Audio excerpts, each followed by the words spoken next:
Ketua Komisi 7 DPR RI, Sugeng Suparwoto menjelaskan, transisi energi bersih dan pemanfaatan energi baru terbarukan atau EBET menjadi isu penting yang mendapatkan perhatian serius negara dunia, termasuk Indonesia.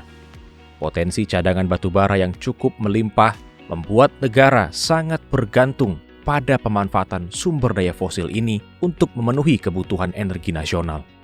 Padahal menurutnya, sebagai jenis energi fosil, batubara sebenarnya masih dapat dikembangkan menjadi energi bersih dengan cara mengolah batubara menjadi dimethyl ether atau DME. Oleh karena itu, Sugeng mendorong agar produsen batubara dapat mengembangkan sumber energi bersih, mengingat pemerintah saat ini juga terus berupaya mendorong pengembangan batubara sebagai energi sekunder melalui hilirisasi batubara. Kita sudah komitmen ada namanya net zero emission di tahun 2060. Sehingga pemanfaatan energi fosil termasuk batubara ini harus segera dilakukan skema atau metode-metode lain.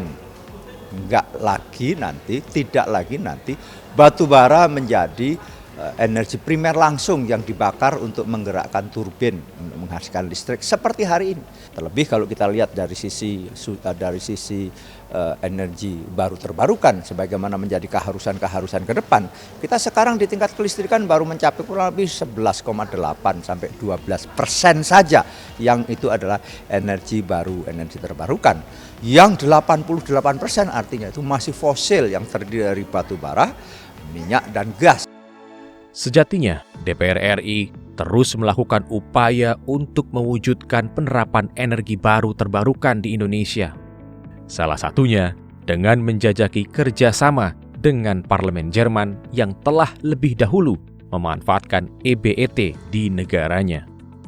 DPR menilai perlu dilakukan kerjasama yang lebih serius di bidang energi baru terbarukan yang lebih ramah lingkungan antara pemerintah Indonesia dengan pemerintah Jerman.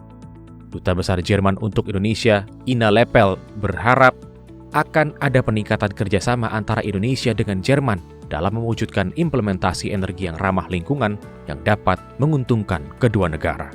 Indonesia dan Jerman bisa apa saja untuk melindungi bumi dan Paris Agreement. Saya pikir ini mungkin mulai kooperasi yang lebih dalam antara dua parlemen Indonesia dan Jerman.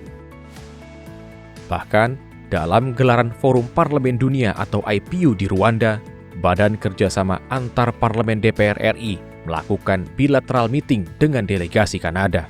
Pertemuan ini membahas peningkatan investasi, perdagangan, khususnya pemanfaatan teknologi EBET antara Indonesia-Kanada. Mereka juga memiliki teknologi yang baik untuk penanganan pengelolaan renewable energy atau membangun dari sisi yang lebih ramah lingkungan. Di sisi lain juga kita expertise know-how dari mereka juga kita ingin dapatkan dari sisi kerjasamanya. Dan di samping itu juga kita membahas tentang isu yang berhubungan dengan pencapaian net zero di Indonesia maupun di Kanada. Jadi basically hal utama yang kita sampaikan adalah sama-sama kedua negara melihat pentingnya bagaimana untuk mencapai net zero. Kita Indonesia punya komitmen net zero di tahun 2060 atau sebelumnya, dan Kanada juga memiliki satu komitmen yang sama.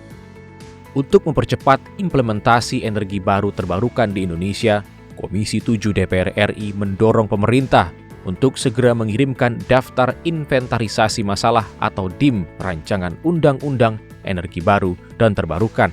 Pasalnya, pemerintah telah melewati batas waktu 60 hari untuk menyerahkan DIM RUU EBET kepada DPR RI. Kami sebagai DPR yang juga fungsinya adalah fungsi pengawasan, tidak signifikan perkembangan renewable energy. Tetap fosil yang mendominasi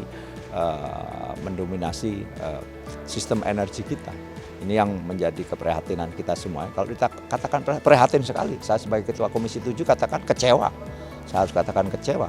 Kenapa belum juga keluar DIM daftar isian masalah. Pembahasan RUU EBET saat ini jalan di tempat akibat komitmen pemerintah yang dinilai kurang serius dalam mempercepat penerapan EBET di Indonesia.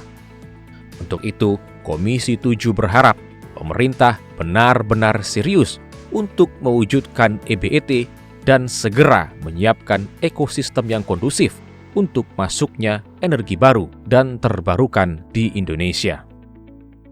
Tim Liputan TVR Parlemen melaporkan.